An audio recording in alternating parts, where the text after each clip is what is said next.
Welcome into the latest edition of Extra Time. Thanks as always for your tweets. Craig Burley with us here in the studio. We also welcome Shaka. Hislop is here, as is Sid Lowe. Sid's still here. Sid, are you under the weather today? You seem a bit down. What's happened? No, nothing I'm aware of, apart, of course, from Oviedo failing to get promoted to the first division in Spain. Oh, no. He obviously read the email properly and saw who he was on with today. Why? That's a downer, isn't it? What? It's you and Shaka? Yeah, got him on a downer. All right, here we are. If I had read the email, Craig, at least I'd be prepared for it. The real disappointing is thinking I'm on with better people and then coming on and going, oh no, Craig and Shaq, can't believe Well, it. that's where your argument falls down, to be honest. Sid, here we go. What a start. From the last... Is Sid allowed on the Gab and Jules podcast? Is he allowed on that? You know? I don't know, maybe, I don't know. No, these journalists... Why wouldn't he be allowed on it? Worried about each Shut other. up. Right, let's get on with this. Right, from the last 5 Champions League titles Madrid have won in the past 8 years, Sid, which one is the most impressive and why? Oof. The actual title itself, this one. This is the most extraordinary Champions League success I think I've ever seen, because of the nature of the way they did it. Obviously, look, there's a difference, isn't there, between analysing the way a team has played during the tournament, analysing, if you like, the authority with which they won, and then analysing the excitement, the difficulty, the kind of the extraordinary nature of the journey. And this is the best from that point of view. They have played Paris Saint-Germain, Chelsea, Manchester City, Liverpool. In the group stage, they played Inter Milan. They lost to Sheriff, remember? They lost to Sheriff. They've played those teams. Now, I think with the exception of Bayern Munich, there is not a team in Europe that you could ask them to play that would be more difficult than the teams they've faced.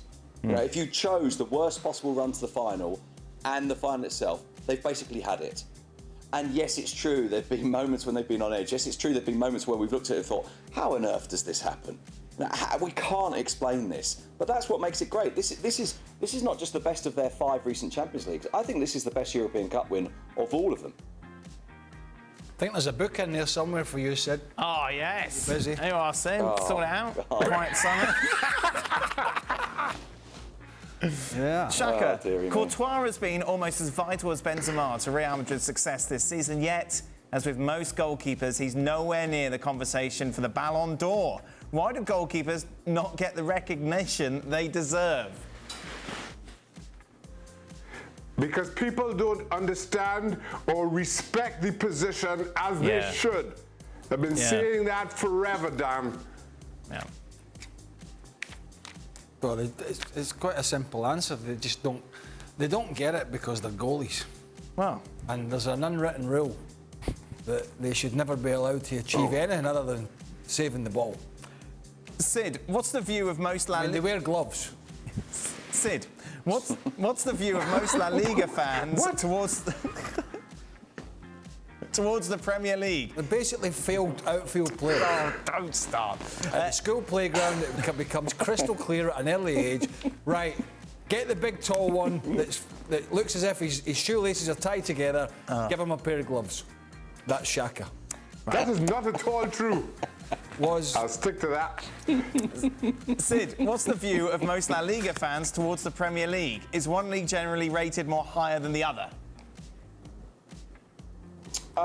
That's quite difficult to answer. I suppose if you're saying La Liga fans, we're just basically saying anyone in Spain who's interested in football. And I think that most Spanish fans would look at the Premier League and say, yeah, it may well be the best league in Europe. It's certainly the richest. It's the one with the biggest clubs. There's a lot of Spanish football fans who watch the Premier League and really enjoy it. They like the intensity. They like the full stadiums.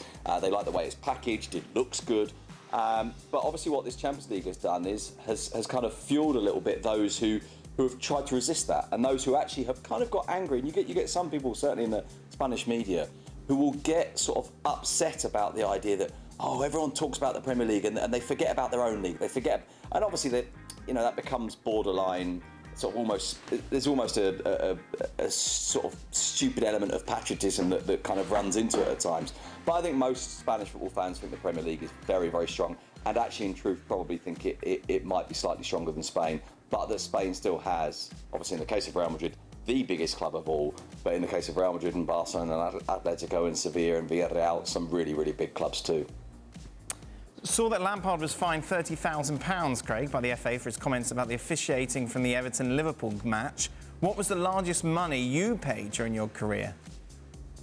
Were you fined at all? Did you have to pay any fines? By the clubs or by the FA, by clubs? I was fined once. What? 2,500, 3,000, which was around the year 2000. Okay. What for? Wasn't particular. I think it might have been a West Ham game at Pride Park, Derby West Ham, and I wasn't particularly enthralled by the referee's performance, and I decided to kick his door in. I don't mean off the hinges. Right. I just opened it in a very aggressive manner to his referee's room, and I bowled in. And what did you say? Jolly gosh, that wasn't a very good performance. Hello, Mr. Referee and your friends. I said, may I have a word? I thought that was a jolly awful performance today. Can you be better next time? Thank you very much. Sort of words to that effect. Wow. And then who do you write the cheque to, or does it just come out your wages? I think it comes out your wages, if memory serves me right. It comes out and they send it off to the relevant authorities. But yeah, And Jim Smith, who was the manager at the time, was lambasting the referee. Already lambasting him. In the referee's room, I could hear it. So it just got me going even more, and I kicked the door, and I flew in and added to it. And Jim got annoyed because he said he thought he was going to get away with it. Right. Until I came in. And I thought, when I got there, he'd almost had the referee by the throat. Wow. So he was never getting away with it, but of course he blamed me. Of course. He said, you just start trouble. Well, he's not wrong. So it was a couple of £1,000, but yeah, it was not too often. Shaka, were you ever fined? Not too often. Never got fined by the FA. I got fined when I was playing for Reading. I reached late for a game. Well, not late for the game, but late for when we were due to report, just traffic on the M4. I got fined 2 weeks' wages, £800. Wow. Yeah. Traffic on the M4. Was that coming back from Trinidad? That was 700 too much. No. I tell you what, I got fined once for missing a plane. I was there in England. Right. I told you this, didn't I? Yes. I got fined for missing a plane at Heathrow, and I was at Heathrow, and I had my pass, and I was having a pizza. We were flying to Bolton to play in the having a pizza. We were flying to Bolton to play in the Easter fixtures. You played Saturday and then you played Monday. Right. So we were flying to Bolton on the Sunday to stop, so we didn't have the 4 or 5 hour bus journey, and quick flight, 40 minutes, and I went for a pizza with Dennis Wise and a couple of the boys, and they made the plane, and I didn't make it. How come you didn't make it, Craig? Well, and I mustn't have heard the last call. Last call for the Scotsman. Enjoying your pizza too much. And as I ran down to the departure gate, the plane was getting pushed away from the, what do you call it? Gate. It was getting pushed away from the gate, and it was detached from the gate at that point. And I waved to the pilot, and I think he gave me 2 fingers. So I got fined and dropped. OK. Start, bench or sell? Shaka. Prime Salah, prime Hazard, prime Griezmann. Prime Salah. That's easy. Goodness Come me. on. That's easy. Come on. Is it? I start prime Hazard, bench prime Salah, sell prime Griezmann. No? Well, I haven't thought about the last two, but I'm having. What's the Start Salah. That's what you do. You start Salah over Hazard. I'm starting Salah over Hazard because it's goals. Right. That's why, amongst everything else. For Craig, what is it like for players from promoted teams like Notts Forest to go from winning most weeks to having to fight for survival? I don't know. I never got promoted. Right. Because I was never in that. So. Shaka, you got promoted, yeah? Presuming. Yeah, with Pompey. What's that like? It's tough. It's It's tough, man, because you're used to controlling games, and everything about it is just the exact opposite of what you've been used to. You're used to controlling games, to knowing, even when you're behind, that you're probably better than the opponent and you could scrap way back into it, and all of a sudden you're going into games just fearing the worst, in all honesty. To survive, you have to get off to a good start. If you don't, there's simply no kind of coming back. There's no way to recoup any confidence, and it's a tough uphill climb. In some sense, it's the same as going from, without the promotion, from Chelsea to Celtic, then to Derby. Sure. Bottom, I think when I went there, they were second bottom in the Premier League at the time, Derby. And it was horrible. Horrible. I bet. With a capital O. Yeah. I mean, every week fighting and scrapping and looking at the fixture list and, who we got coming up. Have we got any of the top 4 teams? Or it's no fun. And that's what's going. People talk about Mitrovic at Fulham and, he can't do it in the Premier. He scores all these goals. Yeah. Not because he's a bad player in the Premier League, because he's never getting the same service. Fulham are one of the most attractive attacking teams under Marco Silva, scored an unbelievable amount of goals. Well, arguably one of the best teams to watch in the country, including Man City and Liverpool. But when they get to the Premier League, that's not going to be the same animal. If he gets 1 or 2 chances a game, if he plays and he's still there, he'll be lucky. This is, of course, something that Oviedo don't have to worry about anyway, Sid, do they? Oh, dear. Thanks for that, Daniel.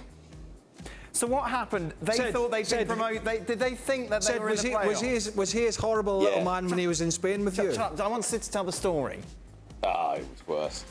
It was genuinely one of the most awful things I've. So Oviedo needed to win, but they also needed Girona to lose at Burgos on the final day. They also needed Las Palmas to lose at Sporting Gijón, but we knew that wouldn't happen because Sporting Gijón are Oviedo's rivals. So there was absolutely no way they were going to beat Las Palmas. So it was all about Oviedo winning and Girona losing to Burgos. Oviedo get a penalty in the 95th minute, one of these VAR penalties that no one knows what it's for. But, we're not complaining. They score, everyone goes wild, and there's this noise in the ground that Burgos have scored. And everyone's like, no, wait. And of course, you're trying to listen to the radio or check an app, and they kind of go, no, there's no goal. And then the players are at the side of the pitch, because basically between scoring the goal and the game ending, there's been about 15 seconds. And that's that sort of, the ball gets kicked up the pitch and they sort of run to the side and they're looking at what it looks like they're looking at a phone or an iPad. And so you're assuming at this point in the stands that, well, they know better than us. They're literally watching this. And suddenly the players run off, celebrating, going wild, piling into each other at the side of the pitch, going absolutely crazy. And there's some amazing turnaround has happened. That the Burgos game that we thought was 0-0, they must have scored in the last minute. And of course, you're watching this thinking, well, I haven't heard of a Burgos goal. My app hasn't pinged, or the guy listens to radio behind me hasn't said they've scored. But someone has decided they've scored, and we're thinking the players, well, they must know, and they pile in. And you get this moment where the ball boys behind them are kind of tapping on the shoulder, going, no, there hasn't been a goal.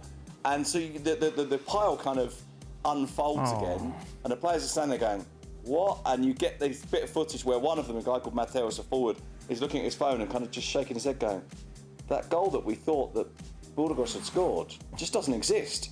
And so playoffs is not happening. It was genuinely that have been promotion. Really, and I can imagine, look, for anyone who's not an Oviedo fan, it was hilariously funny. But for us, God, dearie me. Well, it's a shame, Sid, because I have it in good authority from our bosses that if they had been promoted, that you were going to be allowed to come on here on a daily basis and talk about them. Talk about Oviedo. You don't expect any sympathy on this show, do you? We decided that next year we were going to offer every game in the First Division plus Oviedo's Second Division matches. No one else is, just Oviedo's for the whole season. I'll come. I'll go. I'll go. Yeah, cool. It's been a great time. Okay. Sorry? Would be a good time, wouldn't it? No, I said I'll go. Well, I'll go as well. You're not going. I'm going as well. Sorry. If you're going. I'm not going if you're going. Oh, smokes. Final. You get me in trouble. Final question. You always get me in trouble when we go abroad. Did Craig manage to watch the Indy 500 and Monaco Grand Prix without being spoiled? This is, of course, what we were discussing on Sunday, wasn't it? That you're walking around work like this, trying to avoid the TV. I was walking backwards around the office. There's freaking TVs everywhere. Cars. Yes, the answer is yes. We, after a long and arduous day, When do we get back? Long and arduous day. Sunday. Well, that long and arduous. It is working with you. Right. And I managed to get in. I'm on the ESPN app, Bosch replay. Yep. Formula 1. Yep, long delay, rain. Yeah, I didn't realise that. Anyway, watched that. And then onto another network. Bang. Indy 500. That's a bit longer. Right. But yeah, the answer is yes. Yes. And I had the house to myself. Oh, lovely. So, dogs watched it as well. Oh, fantastic. Marvellous. Good, good. I'm pleased. You did the Likely Lads, Craig. Huh? It's the famous Likely Lads episode, isn't it? Now, this is really bamboozling most of our audience. A very famous British sitcom from, what will it be, back end of the 60s?